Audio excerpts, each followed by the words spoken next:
chosen one. Yes, you, the one who has spent years quietly angry at the timing of your own life and never once suspected that the anger was aimed at the wrong thing. Before we begin, do something for me. Sit down. If there's a door near you, close it. Put your phone face down on the table, screen against the wood, where nothing can reach for you while we talk. Unclench your jaw. You didn't notice you were holding it. And breathe out. All the way out. Not a polite little breath, the long one, the one that empties you, and let the next breath arrive on its own. Good. That's the chosen one I'm speaking to. Now listen. Because tonight something turns over. The timing you cursed, the thing that came late, or the thing that never came at all, was not the punishment you took it for. It was steering. It was a hand laid quietly on the wheel of your life, turning you a few degrees off a road you were desperate to take, keeping you clear of a door that opened for other people right on schedule and let them walk straight into a trap you never saw. And somewhere, in a room you will never stand in, the air just went cold. I am not going to tell you yet what turned that hand, or who was in that cold room. That comes later, further in, and you will feel the moment it arrives. For now, stay with the part you can already check against your own memory. Because you have a list. Every chosen one has a list. The things that were late. The yes that came a season after you needed it, when you had already bled out waiting. The call that finally arrived the day after you had made your peace with silence. The opportunity that had your name on it and then drifted, slow and cruel, into somebody else's hands. The door that everyone else seemed to walk through on the first try, while you stood outside it for years, knocking, certain the problem was you. You cursed all of it, out loud some nights. You said the words, "Why does it always come late for me? Why does it never come at all? Why am I always a beat behind the people who never worked half as hard?" You watched the clock of your own life run slow while everyone around you seemed to be exactly on time, and you took that slowness as a verdict, a judgment, proof that you had been skipped, forgotten, filed under later, and then never opened. I want to name that ache precisely, chosen one, because you have carried it a long way, and you have carried it wrong. What you called bad timing, you experienced as rejection, and rejection is the one thing the human heart cannot leave alone. So you replayed it. You built a case against yourself out of every delay. You decided the lateness meant you were unlucky, or unloved, or unworthy of the on-time life other people were living right in front of you. Here is the first thing I need you to set down. You were reading the clock. You were never reading the road. A clock only tells you when. It cannot tell you where the road you wanted actually went. And that is the whole error at the center of your grief. You were grading the timing without ever being allowed to see the destination it was steering you away from. You saw the yes that came late. You never saw the room that yes would have put you in. You saw the door that would not open. You never saw what was standing on the other side of it, waiting for someone exactly as eager and exactly as unguarded as you were. The timing you cursed was doing the one thing you could not do for yourself. It was reading ahead. This week, something moved because of that. Not loudly, it never is. Maybe you felt a strange, unearned calm land on you for no reason you could name. Maybe you heard, secondhand, that something you were once desperate to be part of had gone badly wrong. A place, a deal, a group, a door you used to grieve being kept out of, and you felt a flicker of something you were almost ashamed of because it felt like relief. Maybe nothing outward happened at all, and only the temperature of your own chest changed, the way it does when a truth arrives a moment before the words for it. Somewhere, a room went cold. Hold on to that. We will get all the way to that room.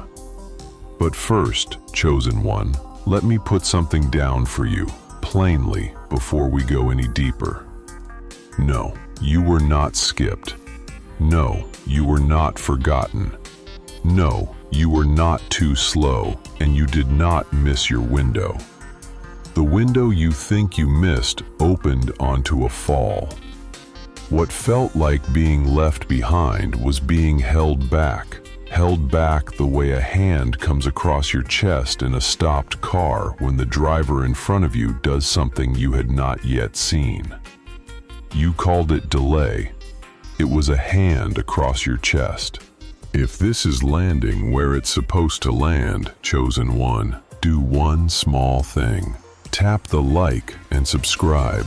Not for me. This message goes further when it moves, and somewhere out there tonight is a person cursing their own timing, exactly the way you were an hour ago. Sure, they were skipped. Sure, they were punished. Sure, the slowness was a verdict on their worth. Pass this to them.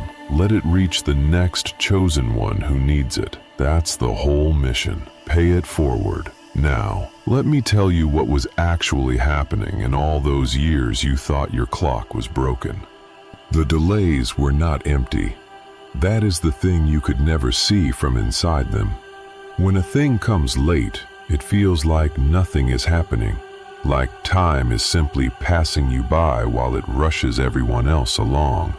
But the space between what you wanted and when it finally came was not empty space.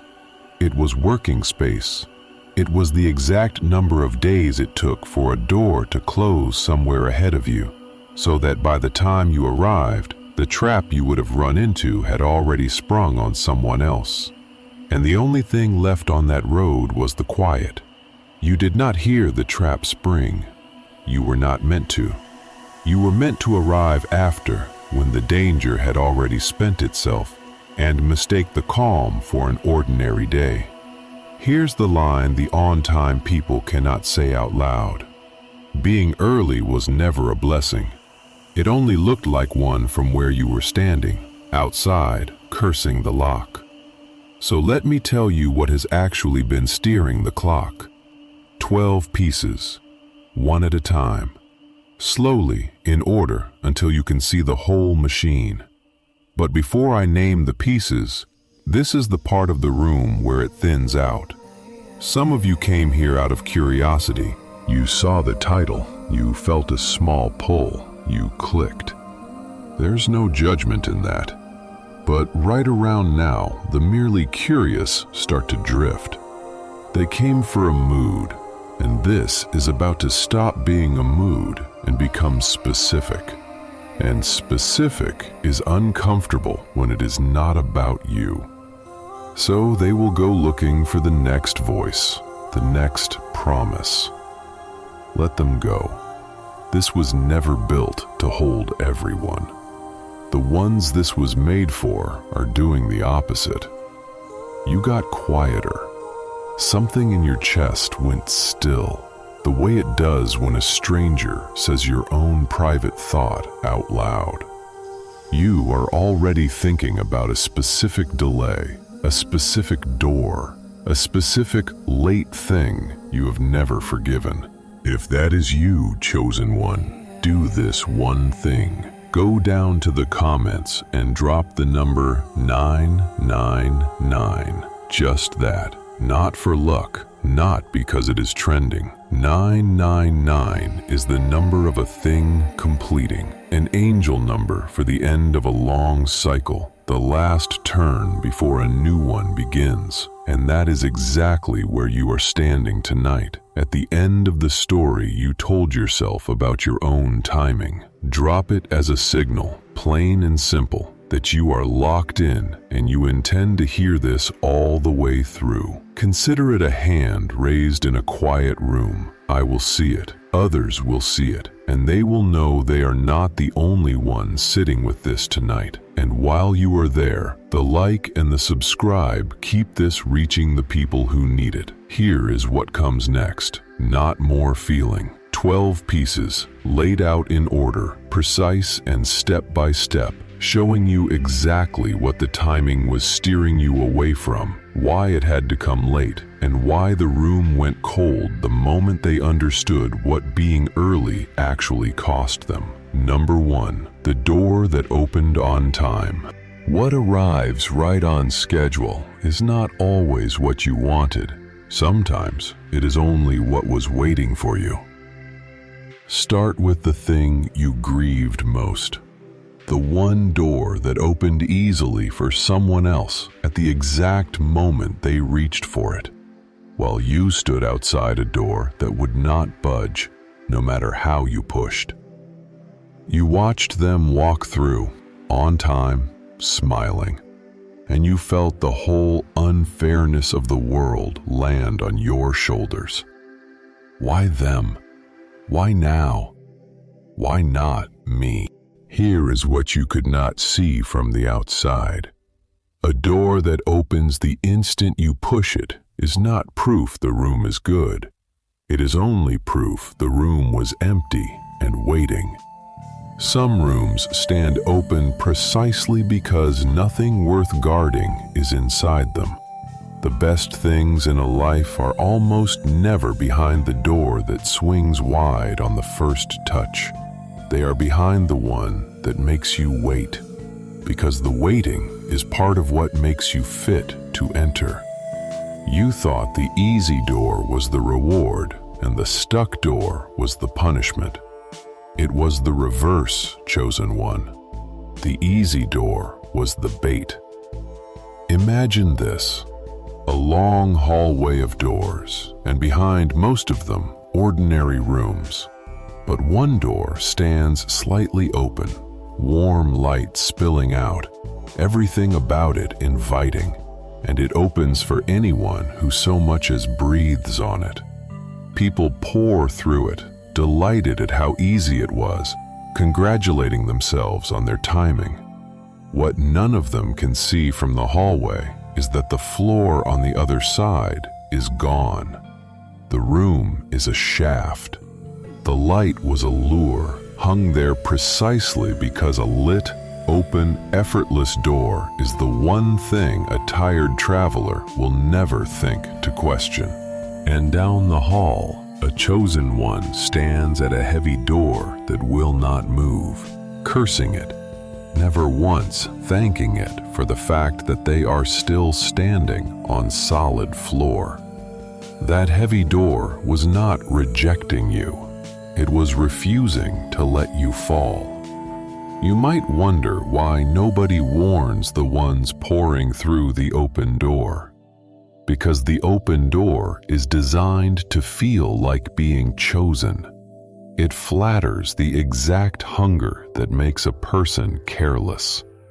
Nobody accepts a warning at the moment they feel finally, deservedly lucky. So they go in. And you were spared by the very thing you were praying to be delivered from. Here's the line they can't say out loud. The door opened for us because there was nothing behind it worth keeping us out. No, chosen one, you did not miss the door. You were kept from a fall you would never have seen coming by a lock you spent years hating. The stuck door was mercy. You just could not read mercy that looked like refusal. Number 2. Why late felt like loss. You measured the timing with a ruler that only knew how to say too slow. Every chosen one carries an internal ruler, and the ruler is broken in one specific way. It can measure lateness. It cannot measure danger avoided. It has a mark for the thing that did not come when you wanted it, and no mark at all for the disaster that did not come because you were not there in time to meet it. So the whole ledger of your life came out lopsided, all losses accounted for. Not one of the rescues counted, because a rescue that works looks exactly like nothing happening. That is why late always felt like loss. Loss is visible. It has a shape, a date, a face. You can point to the yes that came too late and say, there, that is the day I was cheated. But the trap you missed because you were late has no date. It never happened to you. It happened to someone else in a room you were kept out of, and you will spend your whole life not knowing to feel grateful for it, because you cannot grieve or thank a thing that never touched you. So you kept score with the only numbers your ruler could read, the delays, the absences, the times you were a beat behind, and you called that sum your life, when it was only the leftover column, the small, visible fraction of a much larger arithmetic being done in your favor where you could not watch it. Imagine this, a person keeping accounts by candlelight, and the candle only throws light on the left half of the page. Down that left column runs every cost, every late payment, every debt, all of it lit, all of it legible, all of it damning. And the right half of the page, in the dark, fills steadily with credits they never see, the sums quietly deducted from their bill before it ever reached them, the charges reversed, the disasters written off in advance. They add up the left column alone and conclude they are ruined. The whole time, the book is deep in the black. They just kept score by the only light they had. You have been reading your life by the light of the left column, chosen one. You might wonder how you are supposed to feel grateful for something you can't even see. You are not asked to itemize it. You are only asked to stop trusting a ruler that measures half the truth. Every time you say the timing failed you, you are reading the lit column and calling it the whole page. Here's the line they can't say out loud. Nobody sends you a bill for the fire they put out before you smelled the smoke. No, you did not lose all those years. You were being credited in a currency your ruler was never built to count. Number 3, the ones who were on time. While you stood outside cursing the lock, they walked in and the door closed behind them.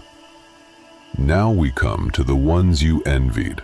Hold your envy up to the light one more time before you set it down forever, because it was pointed at exactly the wrong people. You looked at the ones who got the thing on time, the job you wanted, the seat at the table, the fast yes, the open door, and you ached to trade places with them. You told yourself their life was the on-time life, and yours was the broken one. Here is what you were never positioned to see. They walked in, and the door that opened so easily for them did the thing easy doors do. It closed behind them.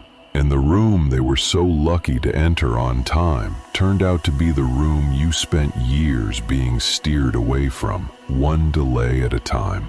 Every no you got was a door held shut. But look at where each of those doors actually led, not to open sky, to a smaller room, a narrower ceiling, a place that would have needed you to become less than you are to stay welcome. The people who got in on time did not win the thing you wanted. They won the trap you were spared. They are inside it right now, and some of them are only beginning to understand that the ease of the entrance is exactly what should have frightened them. Imagine this, a crowd hurrying to catch the last car of a train before the doors seal, and one traveler, held up by 100 small delays, a slow line, a wrong turn, a shoelace. A stranger who stopped them to talk arrives on the platform just as the doors close in their face. They pound the glass. They watch the train pull out, full of the lucky ones who made it, and they stand there in the empty station feeling like the most forsaken person alive.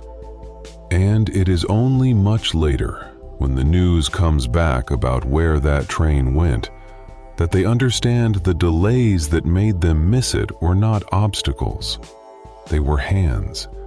100 small hands, each one buying a few seconds, adding up to the exact number of seconds it took to save a life. You were the one who missed that train, chosen one, and you have spent years pounding the glass in your memory when you should have been thanking the shoelace. You might wonder whether it is cruel to feel spared by someone else's misfortune. It is not schadenfreude to notice you were routed away from a fire. You did not light it. You did not wish it on them. You only, finally, stopped envying the people who were on time for it.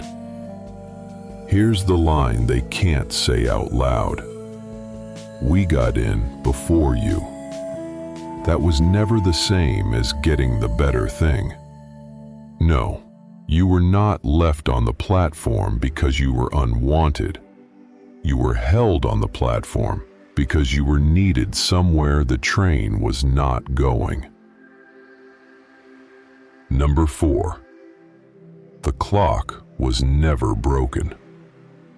What you felt as a stuck hand was a hand being held. For years, you believed there was something wrong with your timing itself.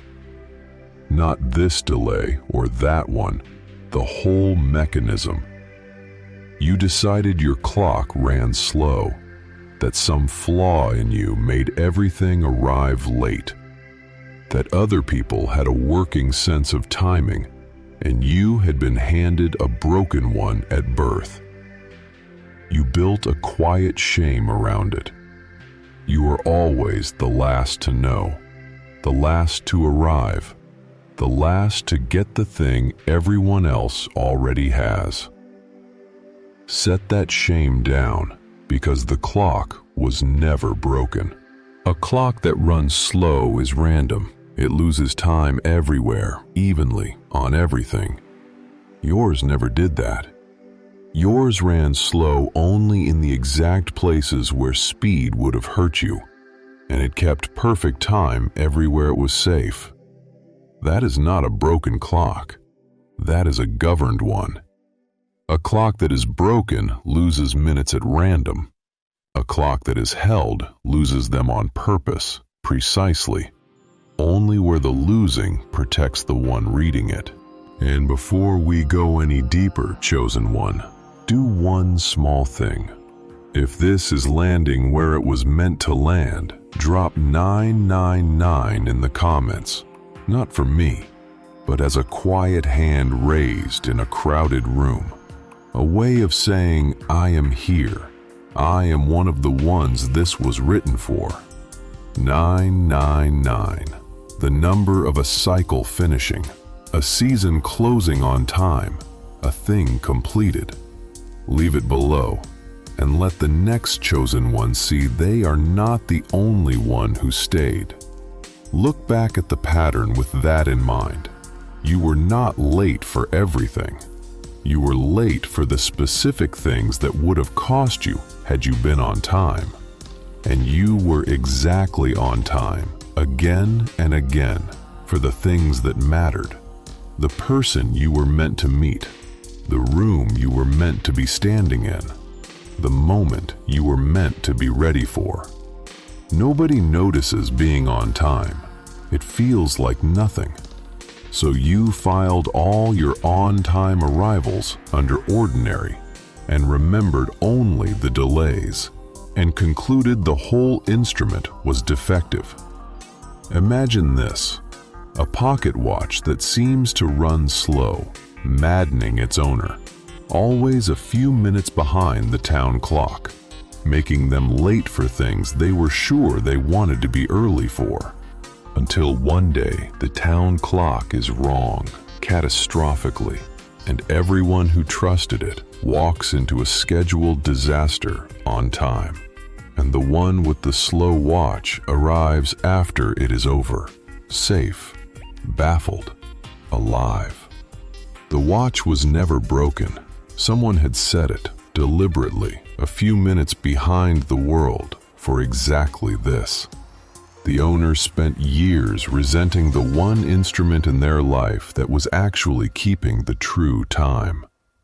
That is your timing, chosen one. Not broken, set. You might wonder who would do such a thing, who would reach into the works of a life and hold the hand back on purpose. That is the question, and we are almost to it. Hold it a little longer. The answer changes everything, and I want you standing all the way in the truth of the mechanism before I name the hand. Here's the line they can't say out loud. Their clocks were right, and it took them exactly on time to the place they should have run from. No, chosen one, there is nothing wrong with your timing. There is something watching over it. Number 5. The yes that never came. The offer that dissolved in their hands was a door being pulled shut before you reached it. Some things did not come late. Some things never came at all. And those are the ones that broke your heart the cleanest, because at least a late yes is still a yes. The offer that fell apart the week before it was signed. The partnership that evaporated at the last table. The chance that got to the very edge of real and then dissolved for reasons no one could quite explain, leaving you holding nothing but the shape of what almost was. You called those the cruelest ones, the near misses, the ghosts. Here is what a dissolved yes actually is. It is a door being pulled shut from the far side by a hand that saw the room before you did. A yes that vanishes at the last second does not vanish by accident. The near miss is the most precise instrument there is, because it lets you get close enough to prove you were capable, and then removes the thing before it can close on you. You were shown you could reach it. You were spared having to live inside it. Think about what a signed version of those deals would have made of you, who you would have been bound to, what you would have had to defend and excuse and keep quiet about once your name was on it. The yes that never came did not withhold a blessing. It declined on your behalf a contract you were too hungry to read closely. It said no in the one voice you would not argue with, the voice of it simply not happening. Imagine this: a hand reaching for a coin lying on the ground, a real coin, bright and undeniable. And at the last instant, a thread you cannot see draws it a few inches away, so your fingers close on dirt. You look up, furious, certain someone is playing with you.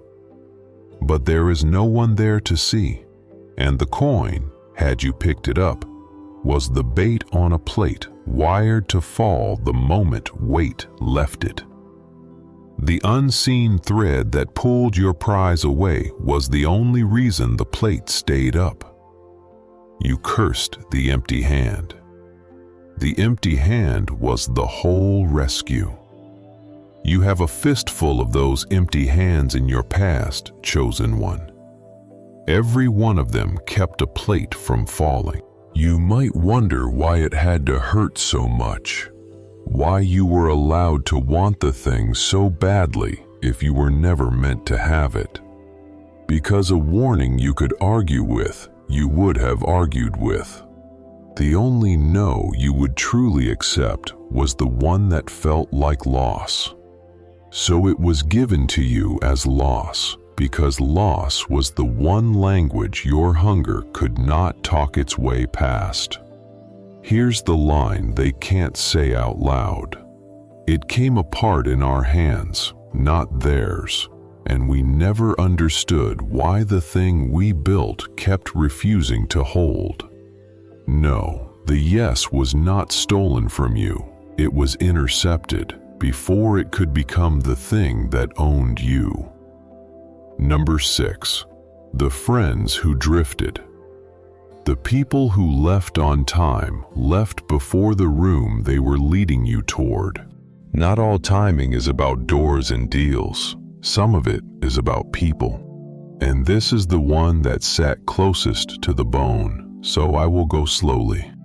There were people you thought you would have forever, who drifted away on a schedule you did not choose. A friendship that cooled for no reason you could name. A closeness that thinned right when you needed it most. You grieved the timing of those losses harder than almost anything, because a person leaving feels like a person choosing to leave you. Here is what the timing of a leaving actually tells you. People leave your life at the exact moment their road and yours stop going to the same place. That is not rejection. That is a fork arriving on time. The friend who drifted was not abandoning you on the path. They were taking the turn that was theirs to take, toward a room that was theirs to enter, and had they stayed close, they would have pulled you a few steps down their road, into their turn, toward their room. The drift was the distance opening exactly wide enough that when their door closed on them, it did not close on you too. You have watched it happen and misread it every time. Someone leaves, and then, later, you learn where they went, what they walked into, what became of the road they were on. And a cold, quiet understanding lands on you that had you kept them close, you would have gone where they went. The timing of the leaving was the last kindness that friendship had left to give you. Imagine this. 2 climbers rope together on a mountain, and one of them, without malice, begins drifting toward a slope the other can feel is wrong. For a while, the rope holds them together, and the drift is a slow, sad tension between them. And then the rope, frayed by exactly the right amount at exactly the right time, parts, and it feels, in the moment, like a betrayal, like being cut loose and left. Until the slope the first climber chose gives way beneath them, and the one still standing understands that the rope did not fail. It was released. Precisely and just in time, so that only one of them went down with the ground. The people who left you on time, chosen one, released the rope before the slope. You might wonder whether that means you should let everyone go, stop holding on to anyone. No. It means stop cursing the timing of the ones who were always going to turn. Hold the ones whose road runs with yours. Bless the exit of the ones whose road runs off a cliff. Here's the line they can't say out loud. We walked away first and told ourselves we were the ones who got out clean. No, you were not left behind by the ones who drifted. You were let go of in time before their turn became your fall. Number 7. The room that went cold. The moment they understood that being early was the trap and being late was the exit. Now we arrive at the room, the cold one, the one I told you about at the very start and made you wait for, because you had to see the whole machine before you could stand inside that room and understand what happened there. Here is the moment. There is a room somewhere full of people who were on time, people who got in easily, who walked through the open doors, who caught the trains and signed the deals and held the seats you were kept from. For a long while, they felt lucky. They felt chosen even. They looked at the ones like you, still outside, still waiting, and felt the quiet superiority of the early. And then, this week, something connected. A door they were proud to have walked through revealed what it actually led to.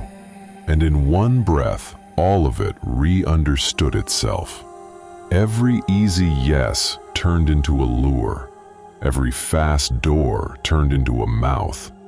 And they realized, all at once, that the person they pitied, the one who was always late, always outside, always a beat behind, was the only one who never came into the room at all. That is the cold. It is not the cold of a threat.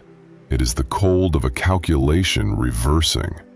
The people who spent years feeling ahead of you understood in a single moment that ahead was the wrong direction, and that your delays, the ones they watched with a little pity, a little contempt, had been carrying you around the very thing that was closing on them.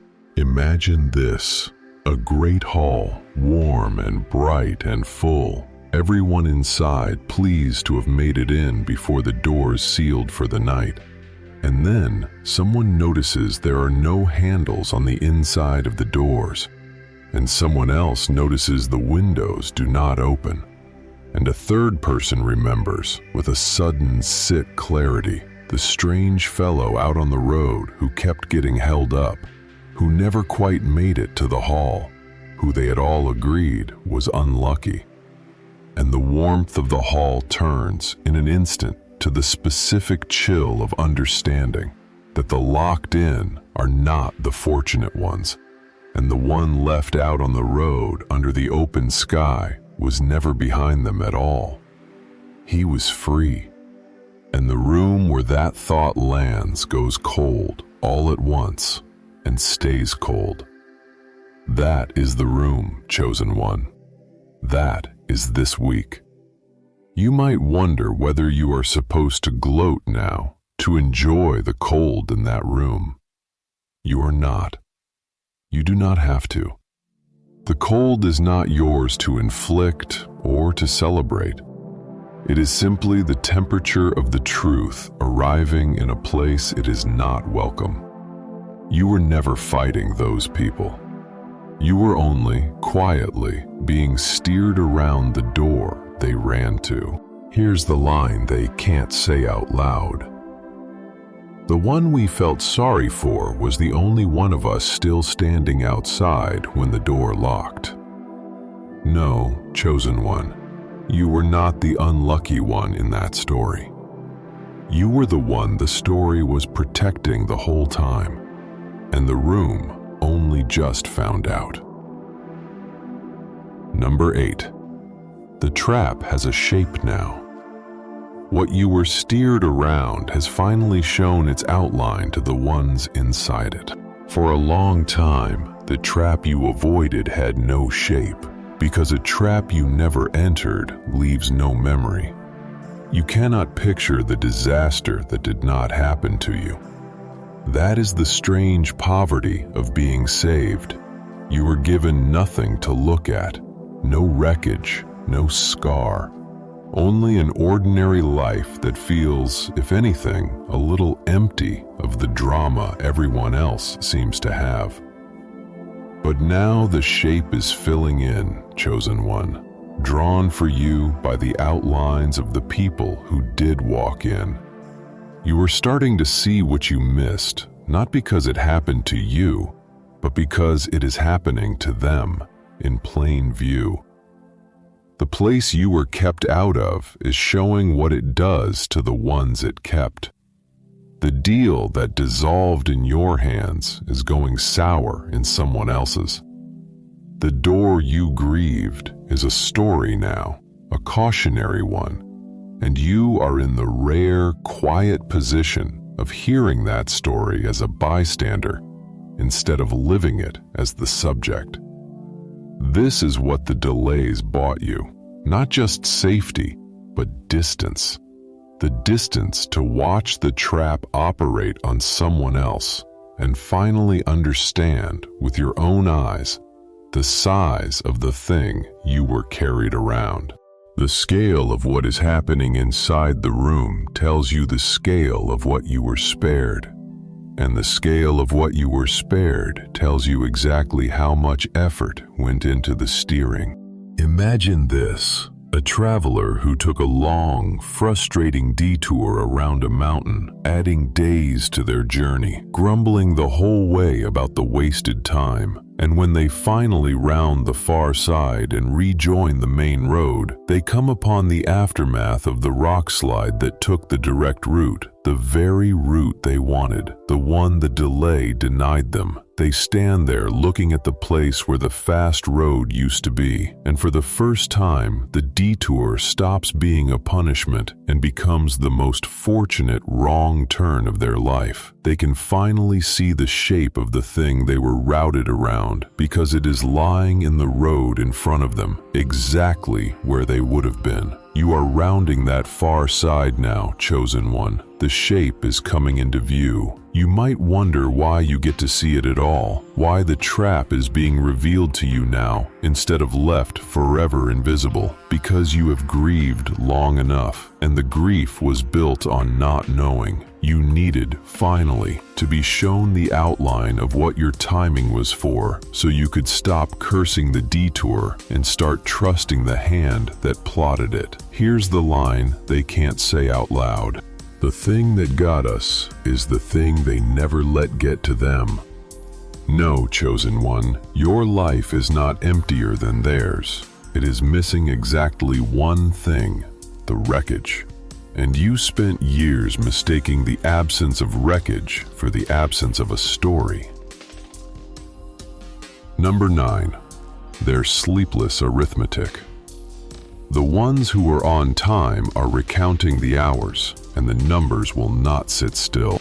Something has changed in the people who beat you to the door, and it is not anger. Anger would be easier for them. What settled on them instead is arithmetic, a slow, private, unending recount of their own timing. They went back to the beginning, to every moment they felt ahead of you, and they started adding it up, looking for the place where being early stopped being lucky and started being fatal. Because that is what a person does when the story of their own good timing collapses. They do not question the whole idea of good timing. They hunt for the one turn where they should have been slow.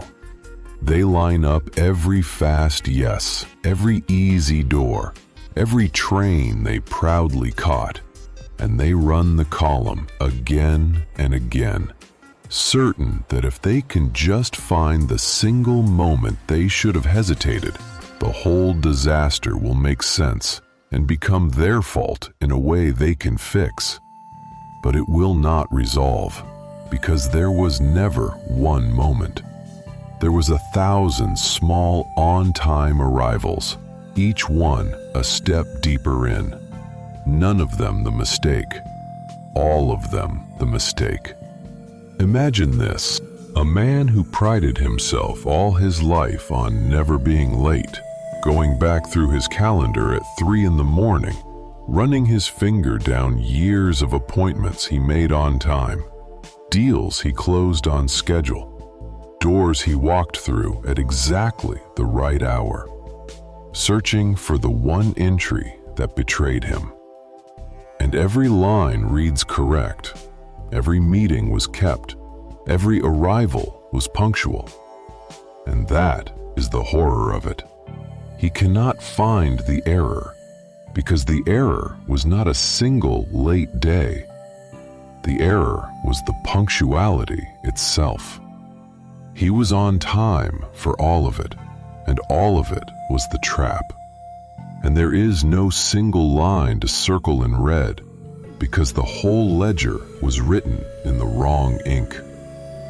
That is where they live now, chosen one, recounting a column that was poison from the first entry. You might wonder why they cannot simply accept it and move on. Because there is nothing to accept in a way that closes it. A single mistake can be forgiven, but a life organized around being early, revealed all at once to have been early for the wrong things, does not offer one wound to heal. It offers 1,000, each one wearing the mask of a success. So the count never balances, and an unbalanced count does not fade. It circles. Here's the line they can't say out loud. Every time we were on time, we were walking further in. No, chosen one, you are not the one lying awake recounting the hours tonight. You made your peace with your timing an hour ago on this very message. They are just beginning a math that has no answer. Number 10. They cannot name what saved you. You cannot fight a hand that only ever showed itself as a delay. Here is the thing that unsettles them most of all, deeper than the cold, deeper than the arithmetic. They cannot name what protected you. They can see now that you were spared. They can see that your delays lined up too well to be accident, that your absences fell in exactly the right places, that the one who was always late is the one still standing free. But when they reach for the thing that did it, the hand, the plan, the protector, they find nothing they can point to. Only a pattern of lateness. Only a series of doors that happened not to open. Only timing. And you cannot accuse timing of anything. You cannot subpoena a delay. There is no name on it, no face, no meeting where it was decided, no proof that anyone arranged the slowness that saved you. It looks from the outside exactly like bad luck that happened to break good, which means the thing that shielded you is the one thing they can never confront, negotiate with, or undo. Because as far as any of them can prove, it was never there at all. This is the design, chosen one. This is why the steering came disguised as delay in the first place. A protection that announced itself. A visible hand, a named guardian could have been argued with, leaned on, targeted, removed. But a protection that arrives only as slowness, only as the yes that comes late and the door that sticks has nothing for anyone to grab. It works precisely because it looks like nothing. It looks like your bad luck. It looks like the very thing you spent years cursing. Imagine this. A city that was saved from a flood because, decades ago, someone quietly built the river a longer path, a slow, winding channel that added miles to the water's journey and made no sense to anyone looking at a map. People complained about it for years. Why so slow? Why so roundabout? Why not the straight cut everyone else has? And then the storm comes that would have drowned the straight cut towns, and the long, slow channel carries the water harmlessly wide, and the city stands dry.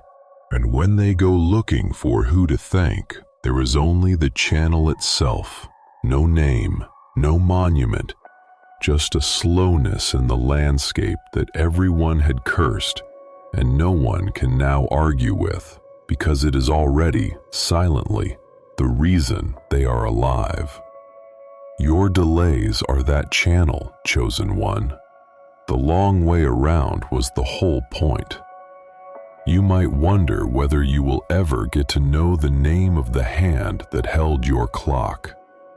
Maybe not in words, but you do not need the name to trust the pattern. The pattern is the proof. 1,000 delays, each one landing in exactly the right place, is not luck. Luck does not aim.